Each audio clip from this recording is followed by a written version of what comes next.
New York and Washington have suffered catastrophic destruction and heavy loss of life in a series of attacks by unknown assailants. A huge operation is underway to find survivors from the wreckage of both towers of the World Trade Center in New York. Several thousand people are thought to have lost their lives when two hijacked passenger planes flew directly into the side of the twin skyscrapers of the World Trade Center during Tuesday's morning rush hour. Both towers caught fire immediately and later collapsed, sending clouds of dust and billowing smoke into Manhattan as people frantically tried to escape. The police officer told everybody to form a human chain, and we held on to each other, and he flashed a light, and he directed us to Building 5, and we went out Building 5. Did you see people bleeding, and what did you see? Oh, everybody could see. Do you want blood? Here's blood. Everybody's bleeding. People are laying all over the floor. It's horrible. And I was there the first time, and this is twice.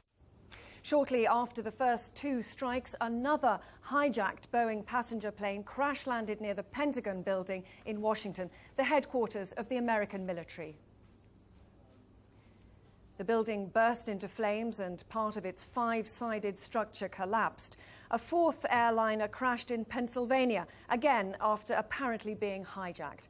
President Bush has addressed the American public to give his reaction to the terrorist attacks. He said all efforts were being made to track down those responsible and that world leaders would stand together to win the war against terrorism. Mr. Bush said the U.S. would make no distinction between terrorists and those who harbored them. He said no one would forget that day, but America would go forward. It's a day when all Americans from every walk of life unite in our resolve for justice and peace.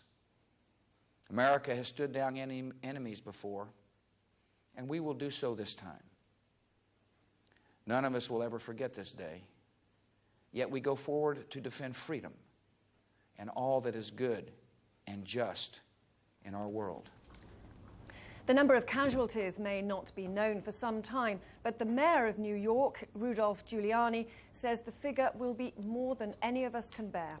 Rescue workers are being hindered by a thick fog of ash, fumes and debris from the ruins. Some 260 people died on board the planes. The American Defense Secretary Donald Rumsfeld said the Pentagon was functioning and would be open on Wednesday. He said the United States was in no way connected to explosions that have been occurring in the Afghan capital, Kabul, in the last few hours. American forces around the world have been placed on the highest alert, and warships have been deployed along the U.S. East Coast. International leaders around the world have condemned the attacks, among them the Palestinian leader Yasser Arafat and the Israeli Prime Minister Ariel Sharon. I believe that together we can defeat these forces of evil. At this most difficult hour, all Israelis stand as one with the American people. President Bush has said those behind terrorist attacks will have nowhere to hide. Suspicion has fallen on Islamic militant groups, including those associated with the Saudi exile Osama bin Laden, already wanted by the Americans. The Taliban authorities in Afghanistan, where Mr. bin Laden is based, say he didn't have the capability for such a huge operation. Many world governments have ordered defense alerts and called emergency security meetings. In Moscow, President Vladimir Putin spoke of inhuman attacks. That carried out these attacks, there are no adequate words of condemnation. Their barbarism will stand as their shame for all eternity. Prime Minister Tony Blair. Well, the skies over the United States are closed for the moment after the appalling events of the past 12 hours, and the repercussions will be felt in the airline industry for many years to come. I'm joined in the studio by Annie Redmile, who's a journalist who specialises in aviation and travel issues. Annie, it was in the United States all too easy, wasn't it? Sadly, very much so. US domestic airports or flights are treated very differently to international. They like to get on them like they get on buses. And there's been a lot of pressure from the business community in the past to keep it like that. Well, of course, that makes it very easy for anyone to get onto an aircraft. And you only have to show one form of identification. So if you get a forged driver's license, that'll do for an ID to get a ticket in an assumed name. You just get a ticket and away you go. And what they do have X-ray machines at these airports, though, don't they? Or some form of security before you get on the plane? There's some light checking at certain airports, but certainly nothing compared with the checking would get going through Heathrow, for example. Presumably things will have to change now. There'll be a lot of pressure for change, I think, because this is just the most enormous crossroads. I think it's been a devastating shock, obviously to America, but also to the whole aviation industry throughout the world. So do you think that the repercussions will be felt outside the United States as well? Yes, I do. I think it will make people look yet again at airport security, because it's no longer just hijackings we've got to worry about, but suddenly human bombs, and that is absolutely terrifying. So what's that going to mean for the average passenger? More, certainly in the short term, a lot more delays, increased security, so people will have to learn to be patient. That's the first sign. But I think a lot of people will stop travelling for a while. And presumably there'll be commercial implications. If the airlines have to spend more money on security, that'll mean it won't be as cheap as it has been in some instances. No, and of course if not very many passengers travel for a period of time, that's going to hit airline balance sheets and hit them badly. Has there already been an impact in terms of companies talking to their staff, restricting travel? Yes, I've spoken to a few people in the last few hours, and they've had bannings on all travel, all air travel for their staff. Anywhere in the world? Yes. Do we know how long it'll be before normal flights, normal operations are going to be resumed in the United States? No, I think it's too early to tell.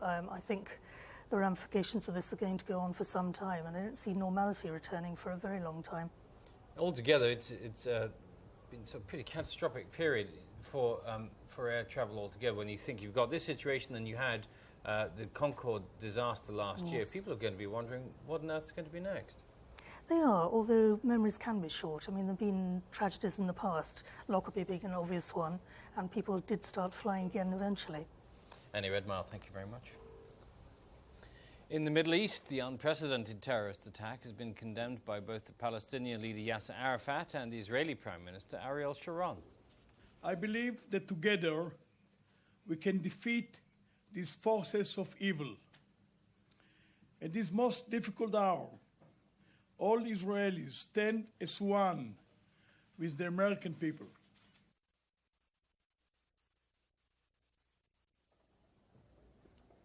Well, Israeli tanks, that was Ariel Sharon, of course. Israeli tanks and bulldozers have entered the Palestinian-controlled city of Jenin in the northern West Bank. There's said to have been a heavy exchange of gunfire between Israeli troops and Palestinian gunmen.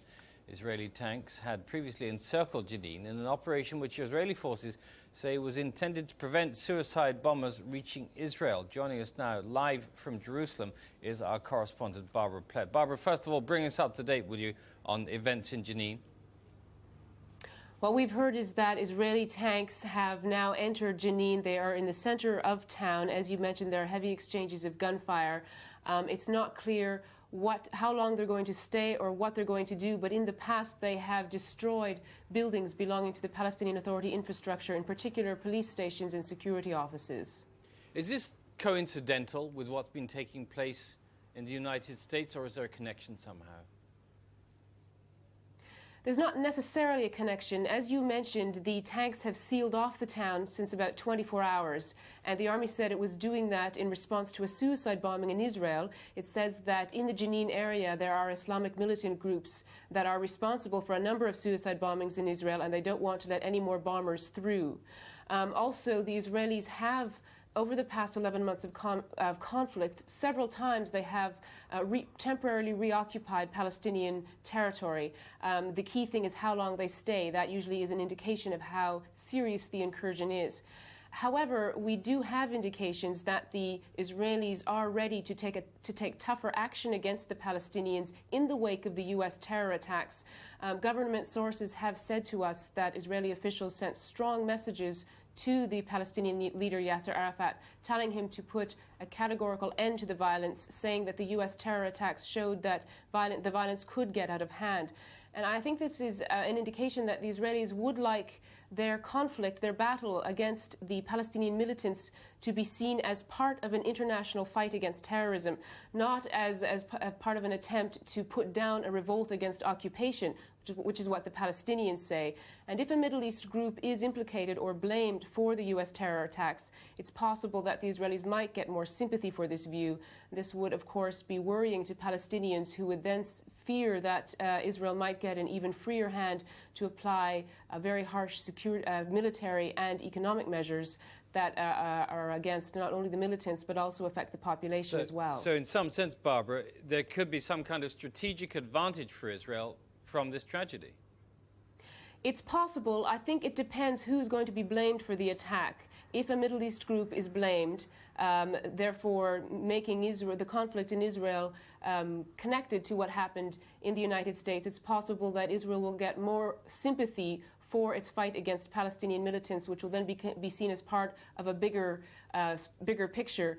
Even if a Middle East group isn't blamed, because these were suicide attacks in the United States, it's possible that Israel might get more sympathy for its battle against suicide bombers, and it's possible that the international community might take a harder line against Palestinian attacks, which might not be viewed, as the Palestinians say, as a fight against military occupation. Barbara, we've seen a mixed reaction from the Palestinian community. On the one hand, a visibly shocked Yasser Arafat. On the other hand, we've seen pictures of ordinary Palestinian people clapping and cheering as they heard the news. Which is more representative, do you think, of the Palestinian people as a whole?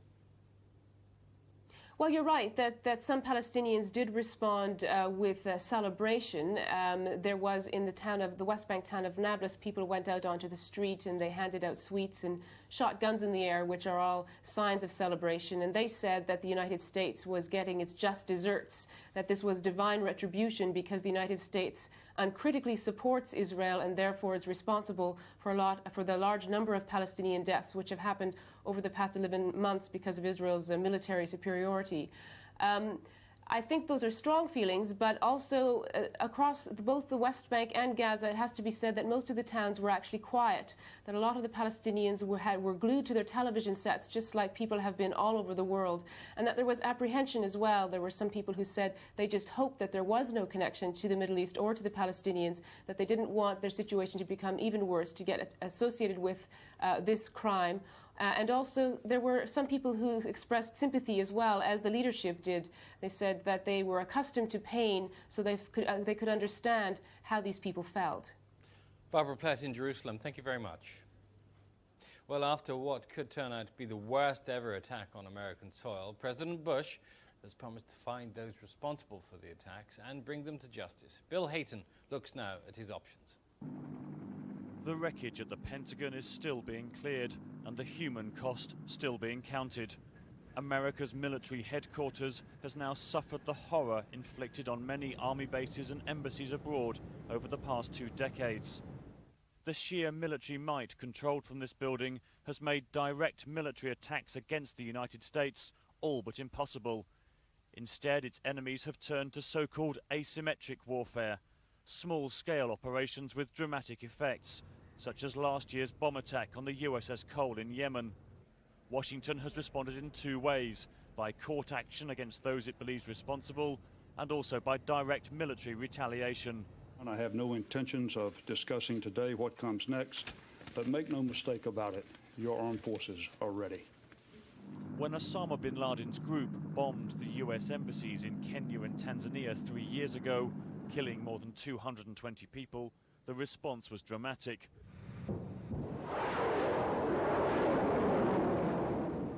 More than 80 cruise missiles were fired at sites in Afghanistan and Sudan, allegedly connected to his organization. They killed 20 people but missed bin Laden himself. The actual bombers were extradited to the US, and last May 4 men were convicted in New York and sentenced to life in jail. But retaliation doesn't always hit the right targets.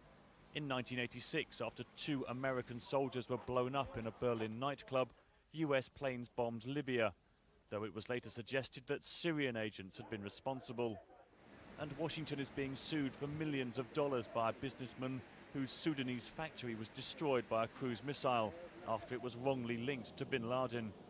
if they reflect on these questions, and if they look at the source of the resentment in the Arab world and Muslim world, I believe there wouldn't be any attack. But sending cruise missile, it wouldn't solve the problem. It will maybe fuel more problems to the American and to the whole international community.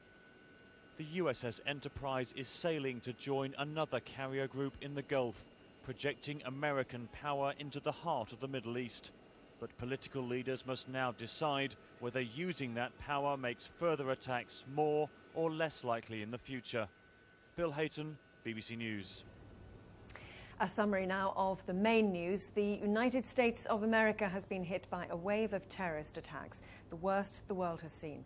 2 planes were hijacked and they crashed into the Twin Towers of the World Trade Center in New York early on Tuesday morning, causing both buildings to collapse. A 3rd plane then struck the Pentagon in Washington, D.C., the heart of American military intelligence. A 4th plane, also believed to be hijacked, crashed in Pittsburgh in Pennsylvania. Thousands of people are feared dead. All air traffic into and out of America has been suspended, and borders with Canada and Mexico closed. President Bush has vowed to hunt down and punish those responsible. Worldwide condemnation of the attacks has been swift, and so too have been the denials of guilt. Those responsible will have had money and resources available to only a few terrorist organizations, and the focus of the investigation into America's worst breach of security will inevitably fall on Islamic and extremist groups. As George Eakin reports, it will be those responsible for previous attacks on US interests around the world who will come under closest scrutiny. To some, the horror and carnage inflicted on the United States today is a cause of celebration. This was the Arab quarter of Jerusalem, where many showed their approval of a day of unprecedented terror in America's backyard. A claim of responsibility was reported from one Palestinian group, but then swiftly denied. The Palestinian leader condemned the attacks. We are completely shocked, completely shocked. Unbelievable. Investigators hunting the organizers will first consider these were airborne suicide missions on a scale not seen since the Second World War. I think it's almost impossible to believe that a hijacker could convince an American domestic airline pilot to commit suicide by flying into the World Trade Center. I have absolutely no doubt at all they had trained pilots. We know in the past that they've had pilots who have been perfectly capable of flying aircraft, and this can only be the only, I think, answer to this. American pilots would not do this, but Arab fundamentalists may well be prepared to. And it's this wealthy Arab fundamentalist that American officials are already naming as an immediate suspect, Osama bin Laden. He controls and finances Al-Qaeda, an umbrella network of Islamic militants, and he's vowed to destroy the United States. Bin Laden is accused of masterminding a string of attacks, including the US embassy bombings in East Africa 3 years ago, which killed more than 200 people. In retaliation, the Americans fired cruise missiles at training camps used by bin Laden in Afghanistan. They put a $5 million price on his head and led a worldwide crackdown on Al-Qaeda.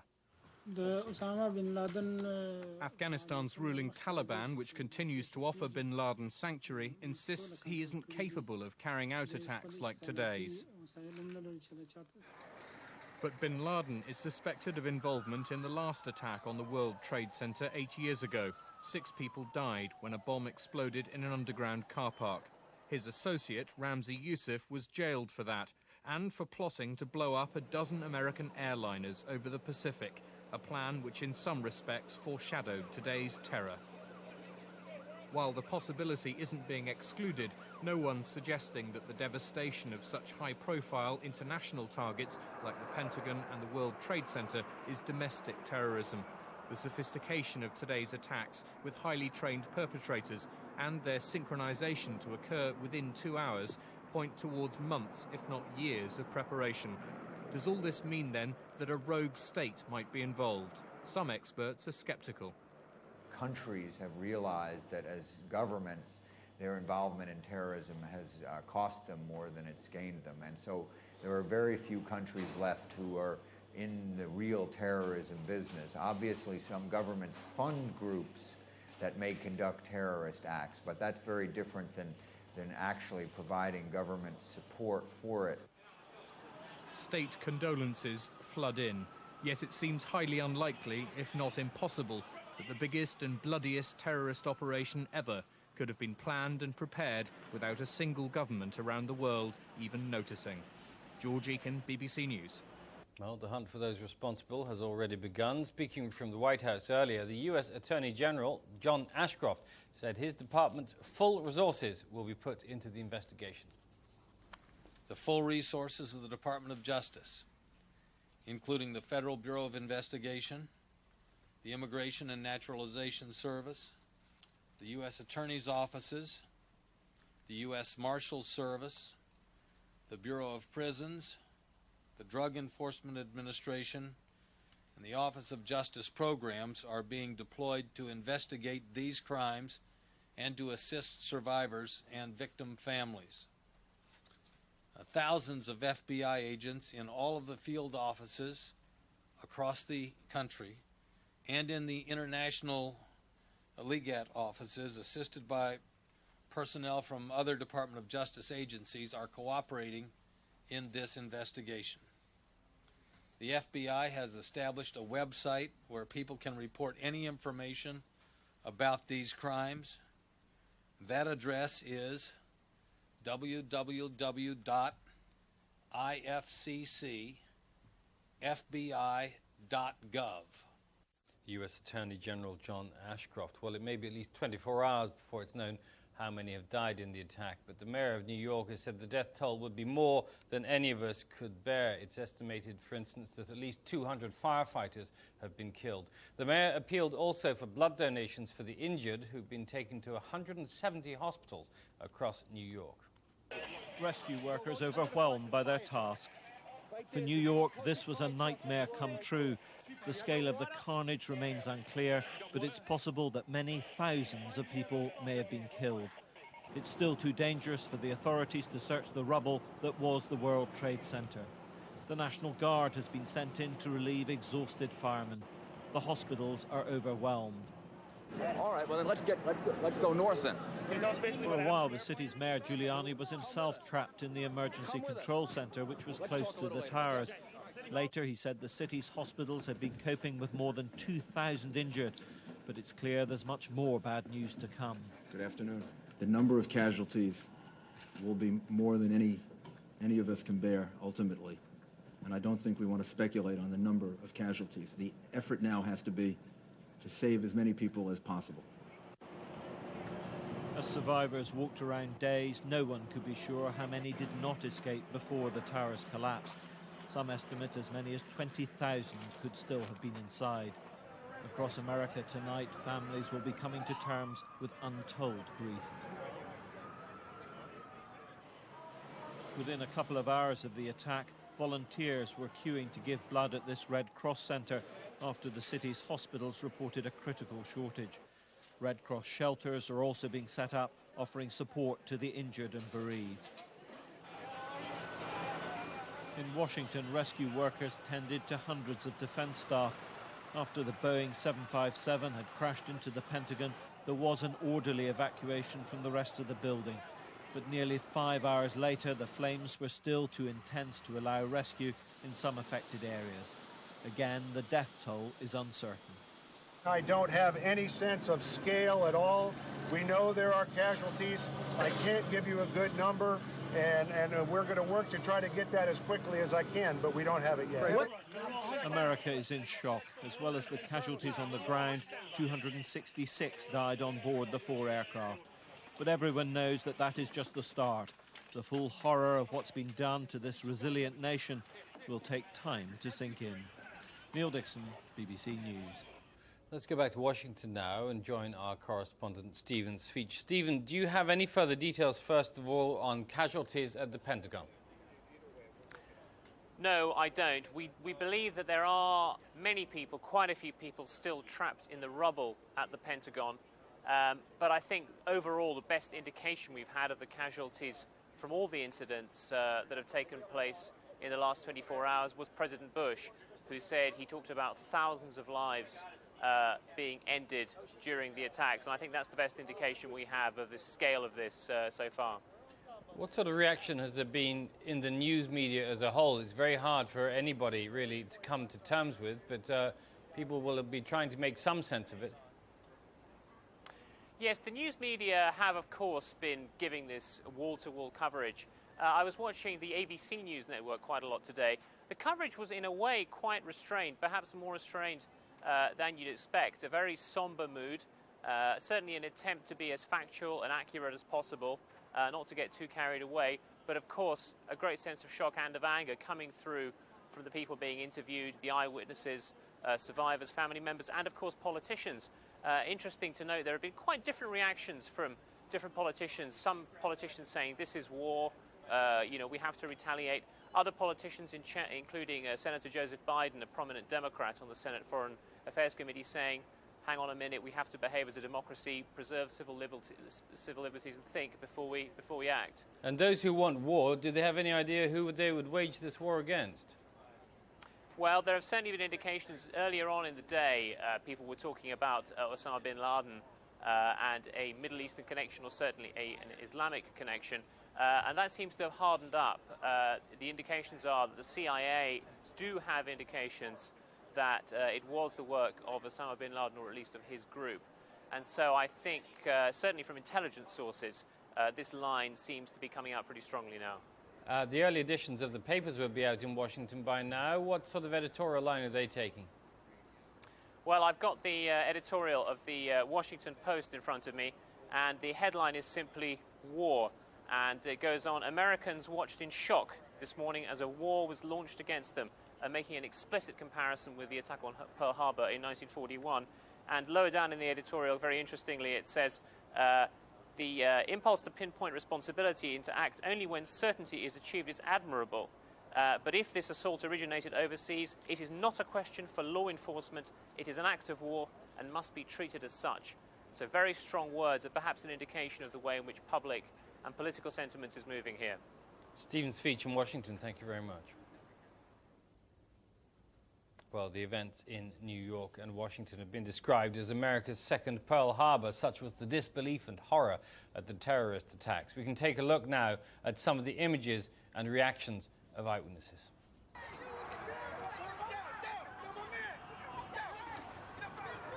Let's just get back. Get back. You want to gone?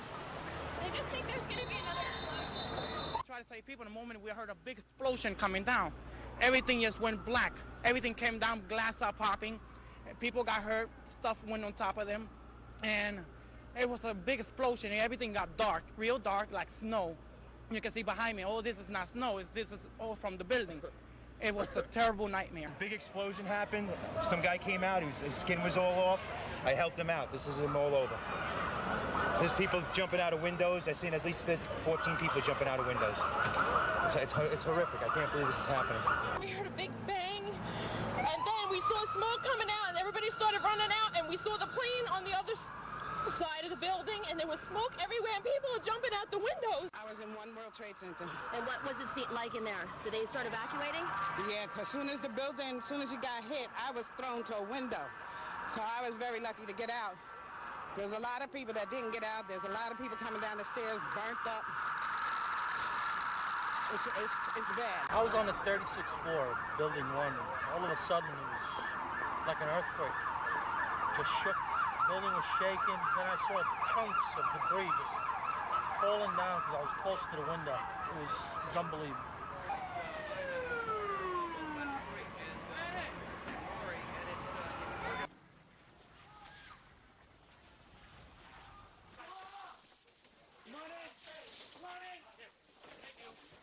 I'm coming down 6th Avenue. All the people traffic was running up. And I'm looking up, I'm trying to call the station, trying to find where we are. And I look up and the tower just starts crumbling down. And everybody in the street just stops and started crying and bawling. And I'm standing next to a fireman, he said, yeah, they just bombed the Pentagon too. Yes, I was in the traffic on the 14th Street Bridge, right at the Pentagon, tied up going into town. And I heard this plane come over my head. It was really low. What size plane? It sounded like a small plane, but it was very, very low. And the next thing I know, there was this tremendous explosion as it hit the Pentagon. I looked over, and the smoke started coming up. Pieces of the plane and pieces of the Pentagon were falling onto the 14th Street, onto the Shirley Highway. It was terrible. It was terrible. A tragic day today.